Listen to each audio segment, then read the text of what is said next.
எல்லாரும் வந்தாச்சா? ராணி மட்டும் இன்னும் வரல. பத்திரம்லாம் ரெடி ஆயிடுச்சுல்ல? சம்பந்தப்பட்டவங்க எல்லாருக்கும் படிச்சு கூட காட்டியாச்சு. யாருக்கும் இதுல எந்த குறையும் இல்லையே. எல்லாருக்கும் திருப்தி தானே? அர்ச்சனா, நான் சொல்றேன்னு தப்பா நினைச்சுக்காத. எனக்கு மட்டும் இல்லை, இங்க இருக்கிற யாருக்குமே நீ பண்ணியிருக்கிற இந்த ஏற்பாடுல உடன்பாடு இல்லைம்மா. நாங்க யாருமே இந்த சொத்துல பங்கு வேணும்னு கனவுல கூட நினைச்சது இல்லைம்மா. இந்த பாருமா, இப்போ ஒன்றும் கெட்டு போல. இந்த பத்திரம்லாம் ஒன்றும் வேணாம். பேசாம நீயே இந்த நிர்வாகத்தை பாரும்மா. ஆமா அர்ச்சனா, இது நியாயமாவும் எங்களுக்கு படல. கேள்விப்படுறவங்க எல்லாம் என்ன நினைப்பாங்க? செல்வம் உயிரோடு இல்லாதனாலதான் நாங்க எல்லாம் ஏதோ ஏமாத்தி உங்ககிட்ட எழுதி வாங்கிட்டதா தானே சொல்லுவாங்க. நீயே மனசு வந்து இதை செஞ்சதா யாரும் நினைக்க மாட்டாங்க. கொஞ்சம் யோசிச்சு பாருமா.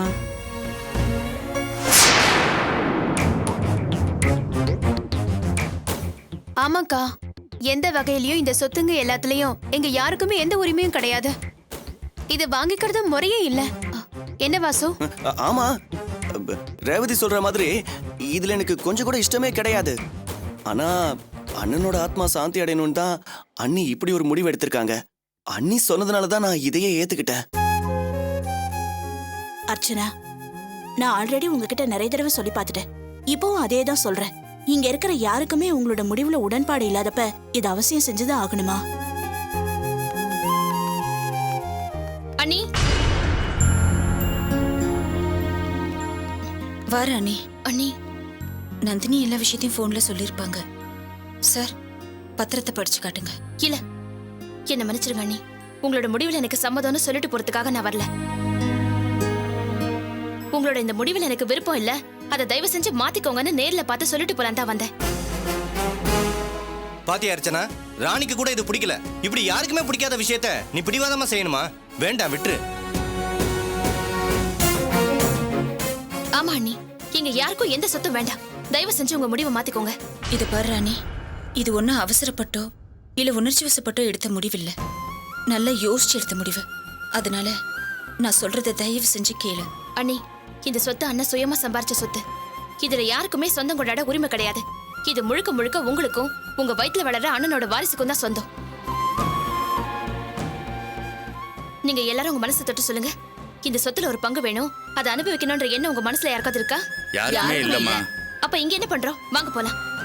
அதானே, ராணி சொல்றதுதான் கரெக்ட். நாம என்ன இங்க சொத்துக்காகவா வந்தோம்?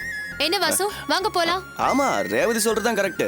ஆனாலும் ஒண்ணு அவங்க சொல்ற பேச்சுக்கு நம்ம கட்டு பண்ணோம், இல்ல நம்ம சொல்ற பேச்சுக்காவது அவங்க கட்டு பண்ணோம். இப்படி எதுவுமே இல்லைன்னா அப்புறம் ராணி, வாசு சொல்றதான் கரெக்ட் ராணி. இவ்வளவு நேரம் இவங்க எல்லாம் உங்க அண்ணி வார்த்தைக்கு தானே கட்டுப்பட்டு இருந்தாங்க.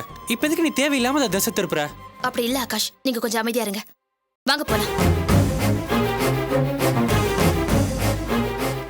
நில்லுங்க.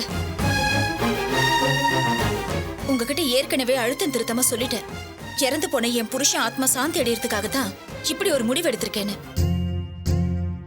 அவர் மேல உங்களுக்கு உண்மையான பாசம் அன்பு இருந்தா, அவரோட ஆத்மா சாந்தி அடையணும்னு நினைச்சீங்கன்னா எல்லாரும் என் கூட வாங்க.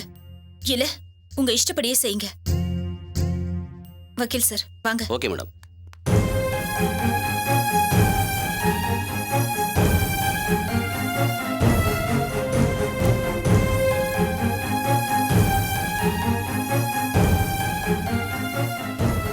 இங்க பாருங்க, நாம எல்லாரும் இப்ப அர்ச்சனா கூட போலனா செல்வத்து மேல நமக்கு மதிப்பு மரியாதை இல்ல, அவரோட ஆத்மா சாந்தி அடையறதுல நமக்கு விருப்பம் இல்லைங்கிற மாதிரி ஆயிடும்.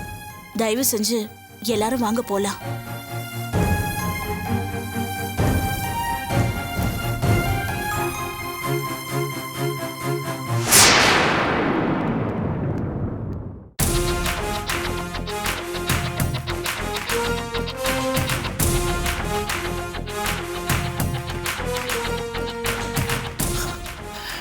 இன்னும் கொஞ்ச நேரத்துல அர்ச்சனா கார்ஸுக்கு நான் ஓனராக போறேன்.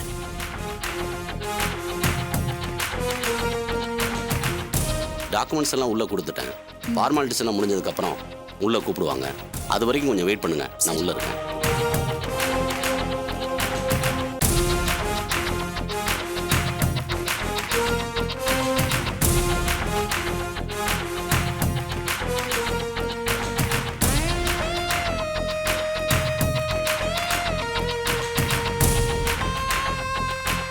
எல்லாம் ரெடி ஆயிடுச்சு, உள்ள வாங்க. வாங்க வாங்க அத்தை. வர்றாங்க சார். எல்லாரையும் உள்ள வாங்க மேடம்.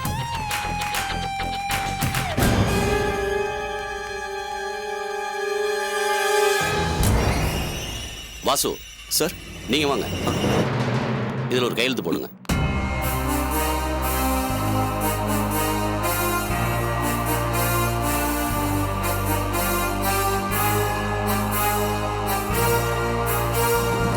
ராணி நீங்க வாங்க.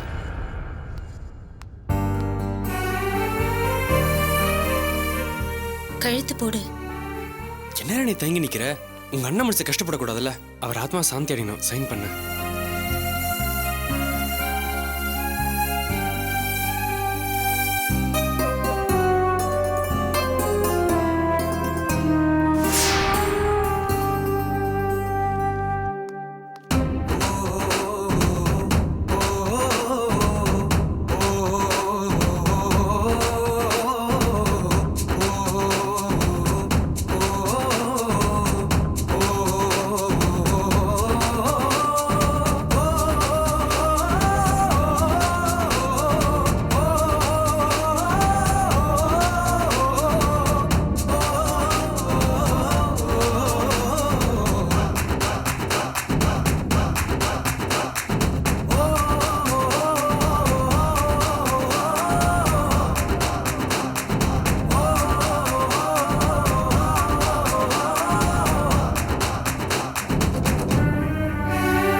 அர்ச்சனா மேடம் நீங்க வாங்க.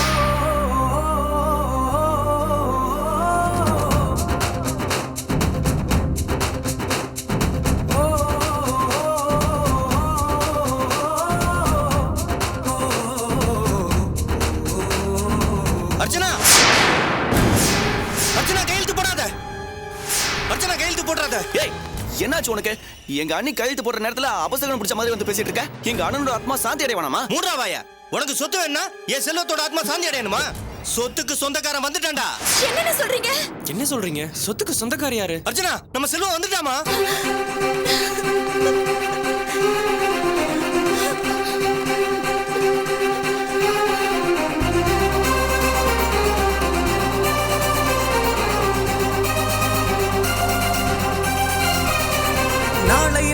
நாளை நமதே காலம் பெரிதாய் வழிகாட்டிடுதே. காட்டும் விரலால் மாற்றம் வருதே, ஆற்று புனலாய் செல்வம் வருதே. படுங்கனவுகள் உயிர் பெறுதே, கொட்டிய வியர்வை துளிகள் மரமாய் எழுதே. திட்டிய உறவுகள் விழியில் திகிலே வருதே. பாசத்தோடு வீசும் காற்று நாளொரு கதவுகள் திறக்கிறதே. நாளை நமதே காலம் பெரிதாய் வழிகாட்டிடுதே. காட்டும் விரலால் மாற்றம் வருதே, ஆற்று புனலாய் செல்வம் வருதே. வீடு வரை வருகிற வறுமை, தேடி வழி தருகிற கொடுமை. பாடுபட்டு இருப்பவன் பொறுமை, ஒரு நாள் நட தருவது செழுமை. ஆட்டி வைத்த ரணங்களின் நடுவே போட்டு வைத்த உறுதியின் விதையே. காத்திருந்து முட்டி முளைக்கும் மனமே அது மார்க்கமாகுமே. நாளொரு போர்க்களம் நின்று பார், துயருண்டு பார், அதை வென்று பார். நம்பிக்கை உந்தலம் கொண்டு வா, களம் கண்டு வா, உலகாளவா. சறுக்கி விழுந்தும் முறுக்கி எழுந்தால் இறைவனும் இருகரம் தருவானே. நாளை நமதே காலம் பெரிதாய் வழிகாட்டிடுதே. காட்டும் விரலால் மாற்றம் வருதே, ஆற்று புனலாய் செல்வம் வருதே. நான் தான் வந்துட்டேன்ல, இதுக்கு மேல அழக்கூடாது.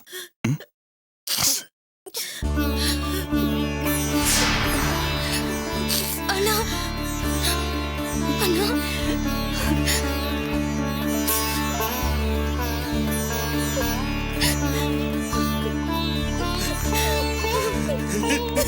செல்வம்,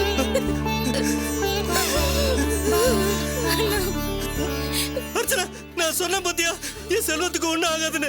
அவன் திரும்பி வந்துருவான்னு சொன்னல. செல்வம், எனக்கு என்ன சொல்றதுன்னே தெரியல. அர்ச்சனாவோட எதிர்காலத்தை நினைச்சு எனக்கு ரொம்ப வேதனையா இருந்தது. இப்பதான் எனக்கு நிம்மதியா இருக்கு. ஆமா மாமா, அக்காவுக்கு எப்படி ஆறுதல் சொல்றதுன்னு தெரியாம தவிச்சிட்டு இருந்தோம். நீங்க வந்து எங்க பாரதியெல்லாம் இறக்கி வச்சிட்டீங்க. செல்வம் செல்வம், எங்க அண்ணனுக்கு அப்புறம் இந்த குடும்பத்துக்கு கிடைச்ச குலசாமி நீ. நீ செத்து போயிட்டு தான் நினைச்சு உனக்கு எல்லா காரியமும் செஞ்சுட்டேன்னு இது கொடுமையா என்னன்னு சொல்லுங்க. அதான் செல்வம் வந்தாச்சுல, அப்படியே எல்லாரும் அழுதுகிட்டு கண்ணை தொடச்சுக்காங்க.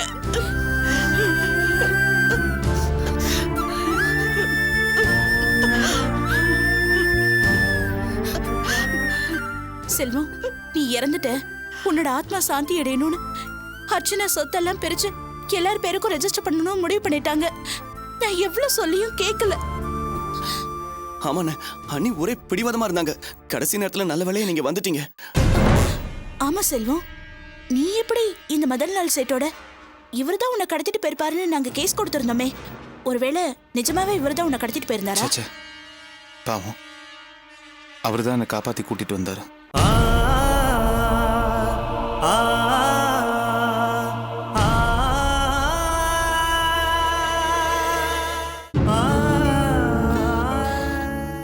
செல்வம், மதன்லால் உன்னை காப்பாத்தினாரா? ம், ஆமா செல்வம், நீ போன போட்டு கடல்ல முழுகிருச்சுன்னு சொன்னாங்க. அதுக்கப்புறம் கரை ஒருங்கின பாடியை பார்த்தா நீ போட்டிருந்த ட்ரெஸ்ஸு செயின் எல்லாம் அதுக்கு இருந்ததுனால அது நீ தான் நினச்சி நாங்கள் எல்லா காரியத்தையும் செஞ்சு முடிச்சிட்டோம். ஆமாம், இது எப்படி நடந்துச்சு, என்ன ஆச்சு? அர்ச்சனோட கொச்சிக்கிட்டு போய் பீச்சில் உட்காந்தேன்னா மாரியை பார்த்தேன். என்கிட்ட பேச்சு கொடுத்தான். மனசெல்லாம் ரொம்ப பாரமாக இருந்துச்சு. அதனால நானும் மாறி கூட கடலுக்குள்ளே வரேன்னு சொன்னேன். அவனும் பெரியம்மனை கூட்டிகிட்டு போனேன். கடலுக்குள்ளே போகும்போது முதல்ல ஆட்டமும் பாட்டமும் ரொம்ப சந்தோஷமாக இருந்துச்சு. கொஞ்சம் கொஞ்சமாக என் மனசில் இருந்த பாரமும் குறைஞ்சி நானும் சகஜமாயிட்டேன். அப்போ தான் ஆறுமுகம் என் ட்ரெஸ்ஸு, நான் போட்டுட்டு இருந்த ஒரு செயின், மோதிரம் இதெல்லாம் பார்த்து பாவம் அதெல்லாம் போட்டுக்கிட்டு அவன் ஃபோட்டோ எடுக்கணும்னு ஆசைப்பட்டான்.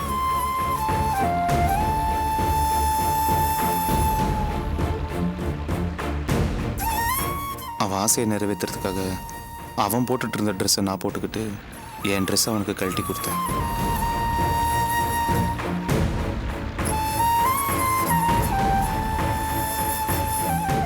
ஃபோட்டோவும் எடுத்தோம்.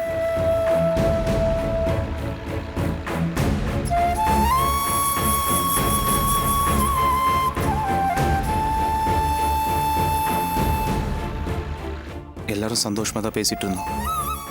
திடீர்னு நாங்கள் போன போட்டில் ஒரு அதிர்வு தெரிஞ்சுது.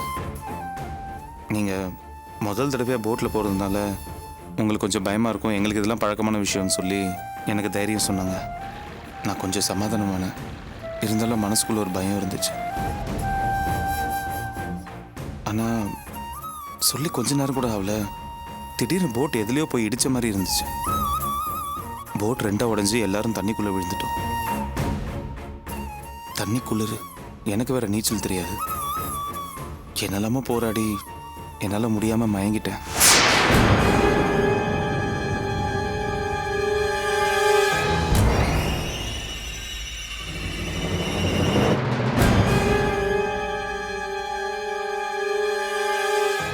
மயங்கி விழுந்தனா கண்முழிச்சு பார்த்தப்போ ஒரு மீனவ குப்பத்தில் இருந்தேன். என்னை சுற்றி இருந்தவங்கலாம் தெலுங்குல பேசிட்டு இருந்தாங்க. அதை வச்சு ஆந்திராவில் ஏதோ ஒரு மூலையில் இருக்கேங்கிறத புரிஞ்சுக்கிட்டேன். மறுபடியும் மயங்கிட்டேன். மதன்லால் தான் உன்னை காப்பாத்தினாருன்னு சொல்ற. அந்த ஊர்ல அப்படி என்ன ஆபத்து உனக்கு? அந்த ஊரில் இருக்கிறவங்களால எனக்கு எந்த ஆபத்தும் இல்லை. எல்லாம் நல்லபடியாக தான் என்னை பார்த்துக்கிட்டாங்க. என்னோட ஆபத்தே மதன்லாலால தான். என்ன சொல்ற செல்வம்? மதன்லால் உன்னை காப்பாத்தினாருன்னு முதல்ல சொன்ன, அப்புறம் அவரால் தான் ஆபத்துன்னு சொல்ற. முழுசாக சொன்னதான் உங்களுக்கு புரியும். மயங்கி விழுந்தனா கண்முழிச்சு பார்த்தப்போ ஹாஸ்பிட்டலில் இருந்தேன். என்னை காப்பாற்றின பெரியவர் ட்ரீட்மெண்ட்டுக்காக என்னை ஹாஸ்பிட்டல் அட்மிட் பண்ணியிருந்தார். அப்போ தான் திடீர்னு தெலுங்குக்கு நடுவில் தமிழ் கேட்டுச்சு. அதுவும் ரொம்ப பழக்கமான குரலாக இருந்துச்சு.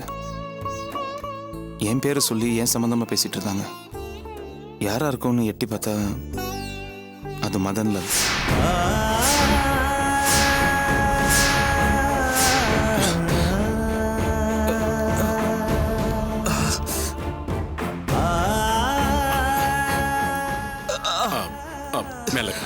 Hello hello Selvam, how are you? நான் இங்க எப்படி டாக்டர்? அவங்களாம் என்ன கொலை பார்க்கறாங்க. உடனே போலீஸ் ஃபோன் பண்ணுங்க, என்ன காப்பாத்துங்க. உடனே டாக்டர், உடனே போலீஸ் ஃபோன் பண்ணுங்க. சரி, டாக்டர் சொன்னா கேளுங்க. போலீஸ் ஃபோன் பண்ணுங்க டாக்டர். என்ன கொன்னுடுவாங்க டாக்டர். பயப்படாதே செல்வம். நான் உன்னை கொலை பண்றதுக்காக வரல, உன்னை காப்பாத்தி கூட்டிட்டு போறதுக்கு வந்திருக்கேன். மயங்கி விழுந்த உன்னை இங்கே கொண்டு வந்து சேர்த்ததே நான் தான். உண்மையாவ சொல்ற? ஆமாம், வேணா டாக்டரை கேட்டுப்பார். Yes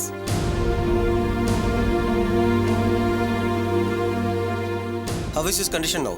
he's all right. ఇతను మళ్ళీ స్పృహ తప్పే అవకాశం లేదు. ఇవాళే మీరు తీసుకెళ్ళిపోవచ్చు. என்னடா சொல்றாரோ? இனிமே மயங்க விட மாட்டாரு, கூட்டு போலான்னு சொல்றாரு. அச்சா, thank you doctor. Welcome. Take care Selvam.